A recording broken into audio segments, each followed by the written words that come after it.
Okay, welcome back to WTF. I am your host, GMC. I am here with Icky. Yeah, he doesn't care. And of course, Squishy Frog, rocking my Shane Douglas t-shirt. That diva. Okay, so, I promised to talk about WCW, something about WCW. And wow. Oh, how have there been some shit in WCW. For those of you that don't know, and if you don't know, why are you watching? You either think I'm hilarious, you think I'm sexy, but I doubt that. For WCW, World Championship Wrestling was the number 2 competitor for Vince McMahon. And there was a time where they were the number 1 wrestling company. And I don't mean just for like 1 or 2 weeks. They were on top for about 87 weeks, I believe. It was a long time. It was at least a year and a half. And you can't really take that away from them. They did what nobody else had done before. They almost bankrupted Vince McMahon. But that, of course, was due to like the NWO, which I have my own views on that. But for now, I decided to talk about. This was right before the NWO first formed, and it was really just. It's almost a mirror image of how wrestling was at that point. Because in the 80s, it was very cartoonish. It was very geared towards children. And as the 90s wore on, and people started to get, quote-unquote, smarter about the business, things had to change. The cartoonish stuff had to go away. But WCW, for what it was worth, I get a headache even thinking about it. But okay, the thing I will talk about tonight is the I guess the formation of the Dungeon of Doom. And yeah, I feel like it's like one of them old Super Friends cartoons where it's like, meanwhile, at the Dungeon of Doom. I know it's the Legion of Doom, but you know, you can think of that. But here's the setup. Kevin Sullivan, who was in the 80s and early 90s, one of those guys that was just a weird, sick dude. And he would, in Florida, he would amass this army of weirdos and freaks and just bizarre guys. And he would basically be the puppet master. He would lead all these guys to fight his battles for him. He would wrestle with guys like Dusty Rhodes. And so many others. And in WCW, he kind of kept that persona. But then, one day, this was 93, 94, because Hulk Hogan had just debuted. And I guess they wanted somebody to face Hulk Hogan, so they chose Kevin Sullivan. So one day, Sullivan, I don't know, he had a brother. Dave Sullivan, I think it was. But that really didn't matter. What mattered was that all of a sudden, one day, just out of the blue, they had this weird, fat, pasty, bald dude sitting in this, like, cave. And it was funny because he's sitting there, and suddenly he says like, "Sullivan, my son! It has come to pass!" And suddenly Kevin Sullivan's just standing there for no reason. And the pasty, fat old dude, he's like, I order you to destroy Hulk Hogan! And to do this, you will need powers! So, he waves his magic hand or whatever, and suddenly Kevin Sullivan disappears in like a puff of smoke, and he reemerges in like this red and yellow robe. He's got face paint on, and the pasty fat bald dude says, "From this moment forth, you will be the Taskmaster, and you will carry on my plans." And Sullivan's like, "Yes, Master, I will do your bidding."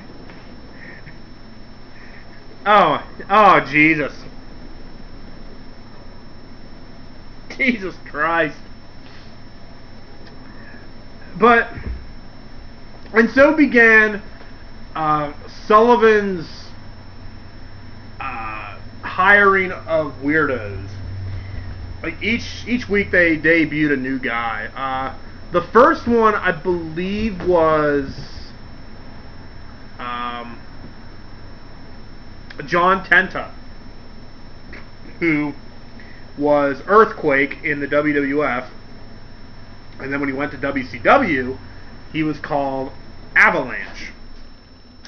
Now, right there is another thing about WCW I could get on for a while.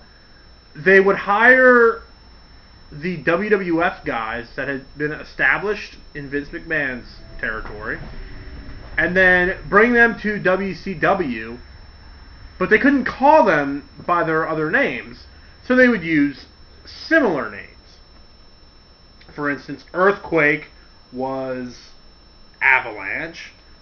I think Brutus the Barber Beefcake had come in, and he was just Brother Brutai. I'm trying to think of some others, because Lex Luger had gone to the WWF, but then he came back. He was just Lex Luger. Macho Man owned his name. Hogan owned his name. So they really just couldn't call these guys what they were. But then, instead of calling John Tenta, just keep calling him Avalanche, they called him the Shark.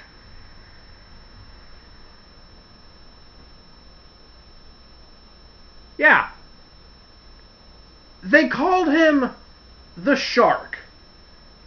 Not only did they call him Shark, but they had him paint his face, like the sides of his mouth, as a shark's mouth. And he would put like red around it to make it seem like blood. It was really stupid.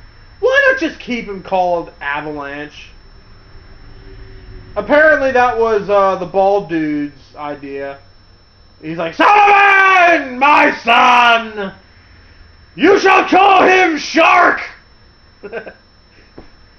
Because it's too similar to Earthquake. Avalanche is too similar to Earthquake.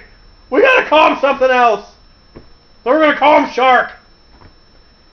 But why, Master? Don't question me, just do it. and I think like Brother Brutai, who was Brutus Beefcake, he had actually turned on Hogan a while before this, and then suddenly the pasty, bald, fat dude says, "Sullivan, my son! I give you a new warrior! I give you Zodiac!" And here Beefcake comes out wearing this like zebra print pants. He's got the streamers. He's got like this zebra striped face paint. He's got a top knot like fucking Gene Simmons. Yeah. The Butcher would have been a good name. Again, I could see Kevin Sullivan sitting there like, Master, why are we renaming these guys? They have good names. Don't question me, Taskmaster. I like these names. I went through a lot of trouble to name these names. Fuck you. When you are master, I will let you choose your names. Until then, do what you're told. Who else did they have? Oh, Jesus Christ. I think they brought Kamala back. Yeah, they brought Kamala, who had wrestled in the 80s, like 70s and 80s he wrestled. And my God. My God. They literally dug up Kamala and put him in the Dungeon of Doom.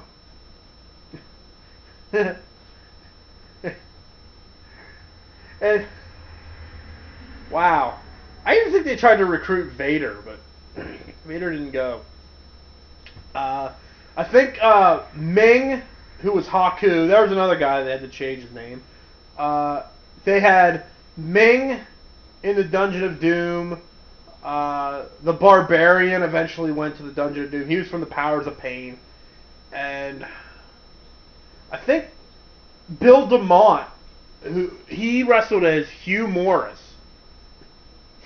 Great name, by the way, Hugh Morris. And all he did was cackle and laugh like the fucking Joker. You know, Hugh Morris, humorous, funny. But really, the character that sticks out the most in the Dungeon of Doom was, of course, the Giant, Paul White. Now, let's turn back a little bit. Squishy Frog just fell. Stupid frog. This is top-notch video right here, people. I'm screwing up all over the place.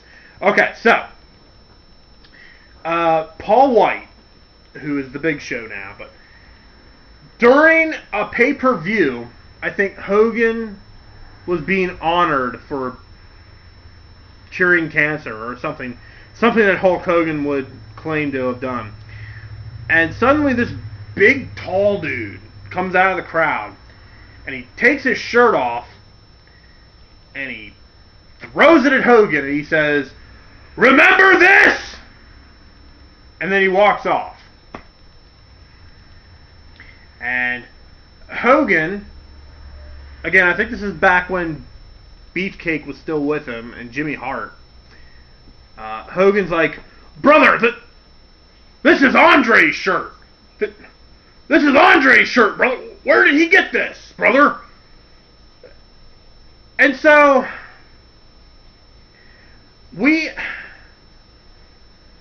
okay.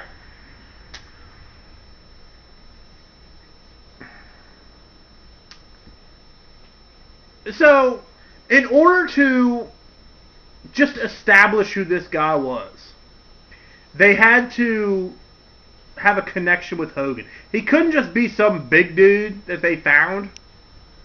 No, they had to bill him as Andre the Giant's son. So, here's the problem. Andre is from France.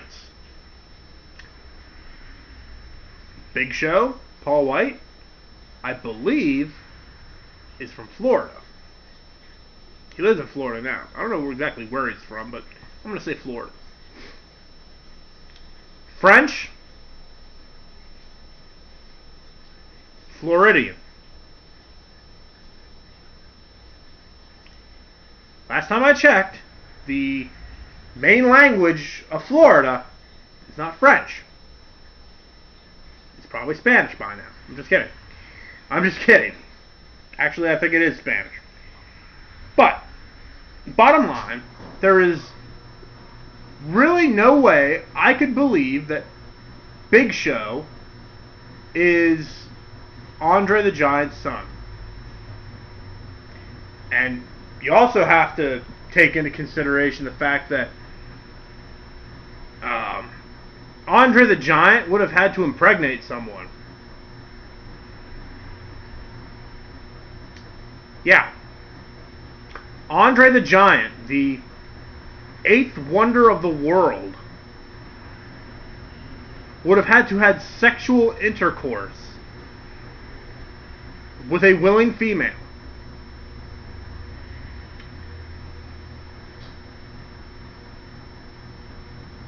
Damn.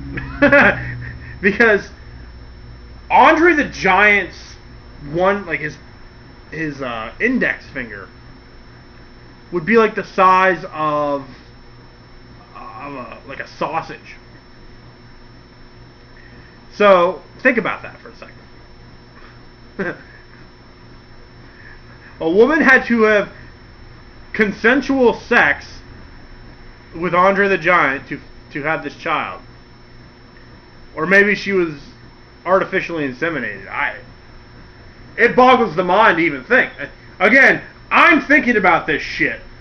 I'm sure nobody else did. Everybody just saw this big tall dude and said, oh, well, that's Big Show's son. Okay. Or no, that's Andre's son. We'll go with that. We'll just go with it. And if you hadn't seen Big Show before all this, he was thin. Like, he was tall, but he's really like a lanky kind of dude. So, now the Giant, they call him the Giant. They couldn't call him anything else. They had to call him the Giant. They couldn't call him Paul the Giant. Paul the Giant. That would have been actually funny. So, now that Kevin Sullivan has assembled this Dungeon of Doom, he's now going to just destroy Hulk Hogan. So, for months, Hogan is just fighting these guys and fighting these guys and fighting these guys. And it leads to a War Games match. It's Hogan, Macho Man, Sting, and Lex Luger against the Dungeon of Doom. It's the Zodiac, the Shark, Kamala, and I believe Ming. And so, if you've never seen a War Games, then, well, you're missing out, because War Games is actually one of the coolest creations that the NWA and WCW ever created, but that's another story. Anyway, Hogan's team wins, and suddenly he gets his hands on Kevin Sullivan, and the Giant appears, and he beats down Hogan, and like Hogan's down on his knees, and the Giant like grabs his head, and Sullivan, he's screaming, he's like, "Kill him! Kill him! Do it! Just do it!" And Big Show, the Giant, I'm going to keep calling it Big Show, it's hard to keep it, but Big Show, he like grabs Hogan's head, he goes, "Ah!" and he wrenches his head. Like, he grabs his head and he's like, "Ah!" like that. Now, I have seen that done in movies. That usually breaks someone's neck.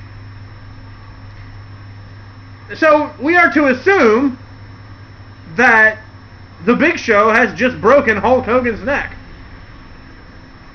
That he has paralyzed the man. Probably even killed him.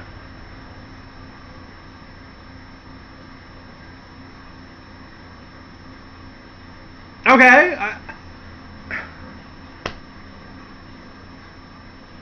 It wouldn't be bad enough that he just beat the fuck out of the dude and just left him for dead. No, he had to break his neck. Actually, I think Zeus did this once before to Hogan. I think he did. I think he did a Survivor Series. Anyway, Hogan comes out the next week and he's all like, he has a neck brace on and he's all hurt. And he's like, I was foolish, but I'm gonna get them back. And brother, train, say your prayers, eat your vitamins, brother. And as he's leaving, he starts walking around the ringside area and he starts slapping hands. And this should be something to take note of, because I've never remembered Hulk Hogan ever doing this. He was a huge fan favorite. Everybody loved him. But I never once remembered Hogan going around the ringside area slapping hands. He'd always come down through the aisleway and he'd be like, hey, I'm a real American, yay. That I would remember, but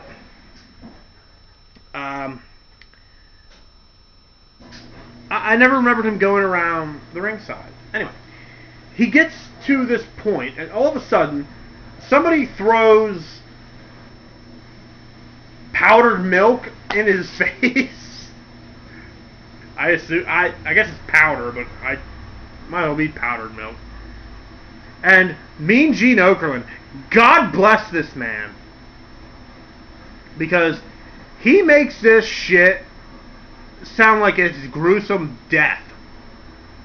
Because just as this powdered milk flies into the air, he says, and I will never forget this, he says, oh my, there's a woman with a cane.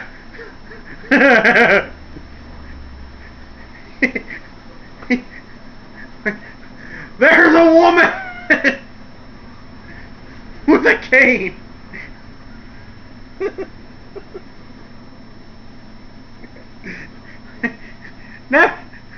Never mind your good friend Hulk Hogan just writhing in pain on the outside of the ring, blinded by powdered milk. Never mind that. That person has a cane. The person that threw the powdered milk has a cane. Lock her ass up. What was Hogan supposed to be hit by the cane? I don't understand. I don't get it. I do not get this at all. Anyway, Hogan's writhing in pain. It turns out that the woman is Kevin Sullivan, dressed up in drag. And he has a cane. So,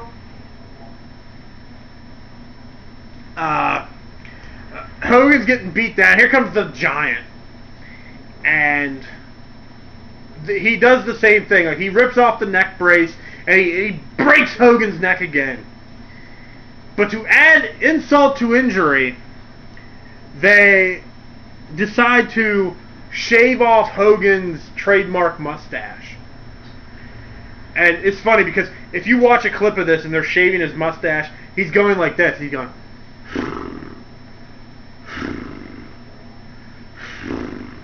to try to keep the hair out of his mouth. So he's just, but it looks like he's sleeping. And so this is really where Hogan does a turn. He says, like, I'm sick of this shit, brother. I'm sick of these bad guys breaking the rules. So it's time to go evil. I'm breaking out the dark side, brother.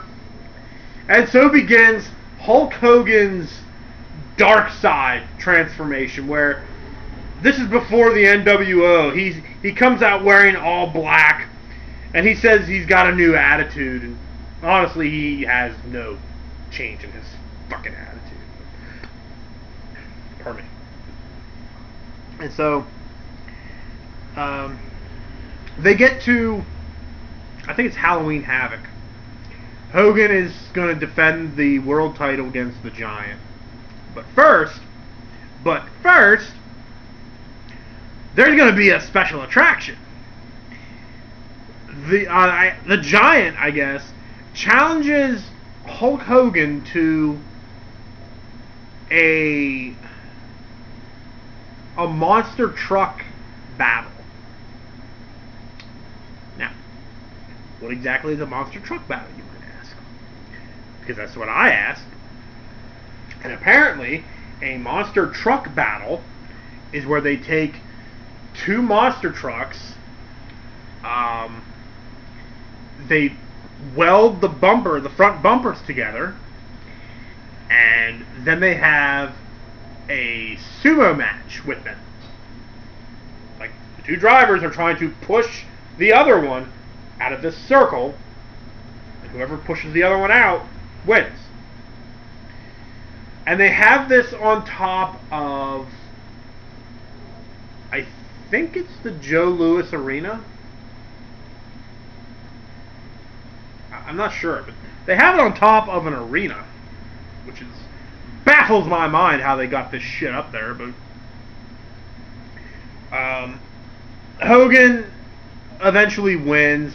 The Giant gets out of this truck. He's like, I'm gonna fucking kill you, Hogan. I'm gonna fucking kill you. And Hogan's like, brother, I'm gonna fucking kill you too, brother.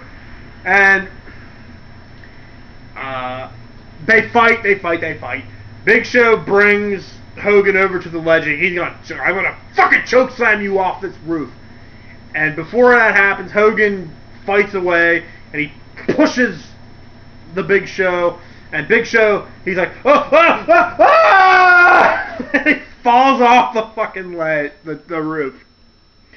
And suddenly, Hogan, who has embraced his dark side, who has become evil, who will fight the bad guys their way, suddenly he's like, oh shit!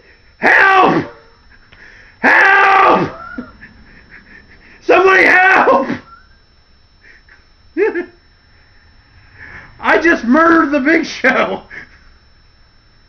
I just murdered a man! I think the camera even shows over the roof, and he's not even there. Big Show's not even there. And throughout the rest of the night, they're like, what's going to happen now? Oh my God, what's going to happen?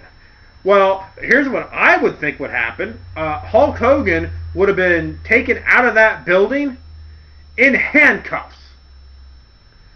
Because he just murdered a man.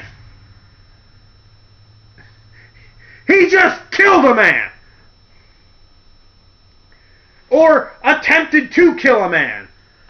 Even if he didn't mean to do it, there would still be an investigation.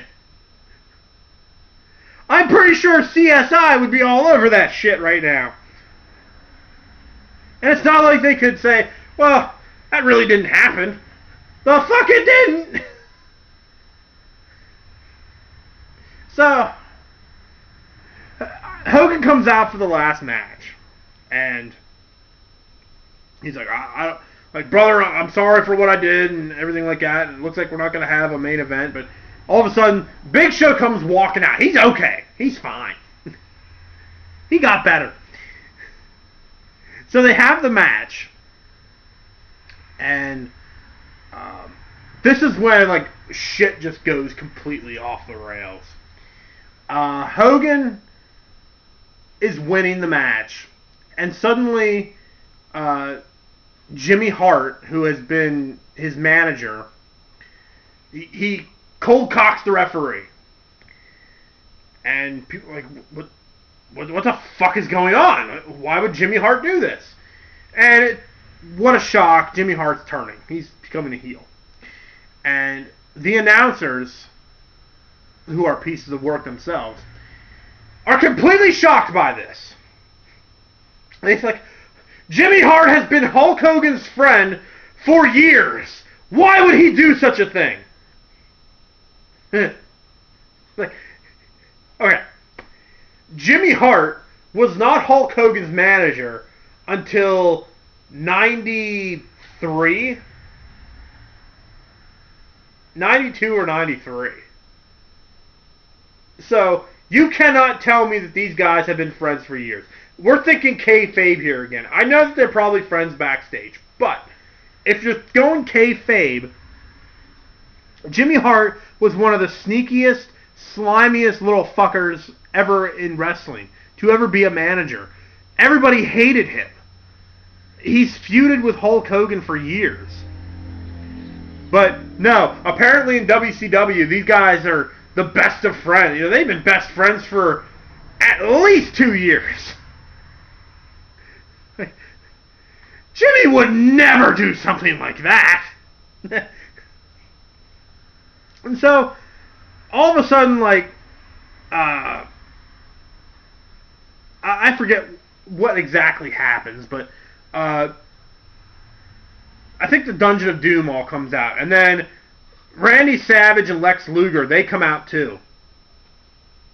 And oh shit, I forgot. I totally forgot.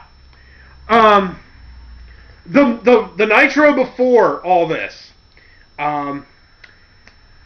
they were having this big brawl in the ring, and throughout the entire night, the pasty, bald, fat dude was saying that, like, there's going to be a big surprise. Like, the Dungeon of Doom is going to get their ultimate weapon. And in the arena, there's this big iceberg, this big block of ice. And he's like, that big fucking ice cube over there is going to be our secret weapon.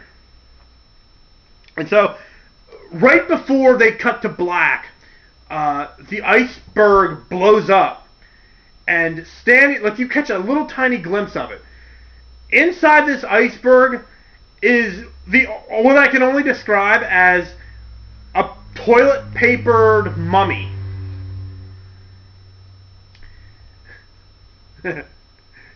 And the reason why I mention this is because this actually has some relevance. So, Hogan's getting beat down. Savage and Luger come in to try and help. And all of a sudden, the toilet papered mummy comes out from the entryway. And he's walking like this. Literally, he is a toilet papered mummy, for Christ's sakes. Like, somebody literally just told him, here, hold this, and walked around this guy with toilet paper to make this thing. And he is called the Yeti. Or no, as Tony Schiavone would say, because when this guy suddenly comes out, he's like, Tony Schiavone says, and the Yeti is here! It's the Yeti! Hogan's fucked now!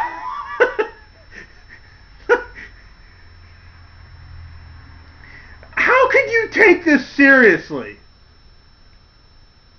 A guy walking to the ring wearing toilet paper around his head, we are to take seriously. And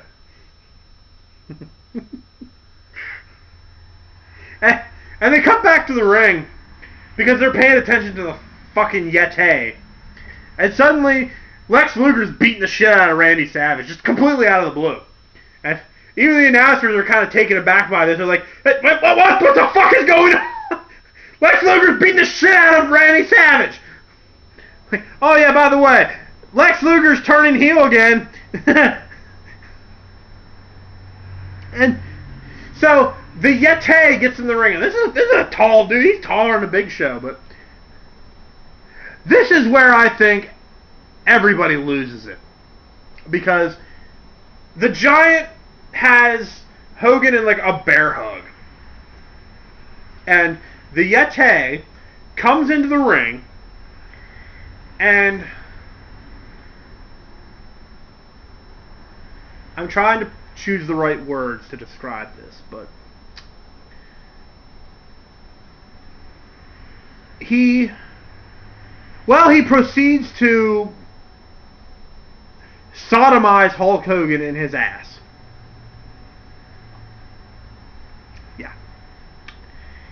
Yeah. He basically gets in the ring. Big Show has Hogan in a bear hug. Like, if you hug somebody and the bear hug is like a tighter bear hug. So Hogan's back is to the Yeti, and the Yeti is walking towards him like this, and he proceeds to wrap his arms around Hogan and dry hump him.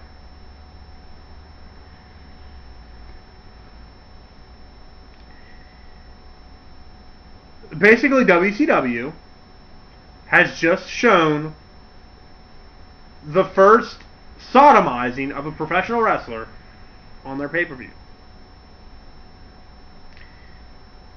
And if it's not bad enough, they do the same thing to Randy Savage. So, Hogan and Savage have just both been sodomized. Okay. We already know that Yeti is fucking stupid. But why would you just have him come in like this and shake on Hogan? Did they really think that that was fucking a good idea?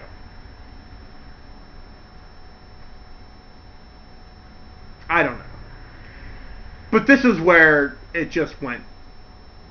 I think even WCW knew that they had laid just a big steaming turd on the entire world, because nobody took this shit seriously anymore. Nobody could. And nobody should. Hulk Hogan just got fucked in the ass by toilet paper mummy.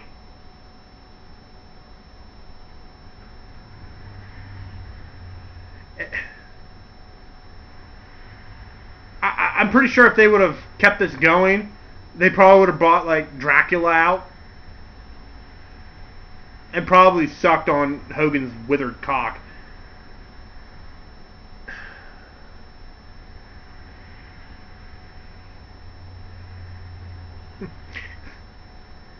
And guess what? You're not going to believe this, but this gets stupider. But I'm probably running out of tape right now. I'm probably running out of memory card.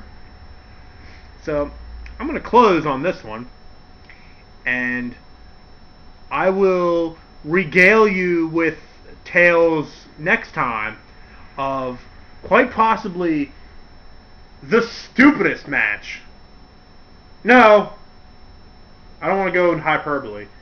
Definitely one of the stupidest matches you will ever see. And that is called the Doomsday Match. And we'll talk about that next time. So, thank you for bearing with me on this one. The Yeti! The Yeti! Beware the Yeti! He will fuck you in your ass! I'll see you next time, guys.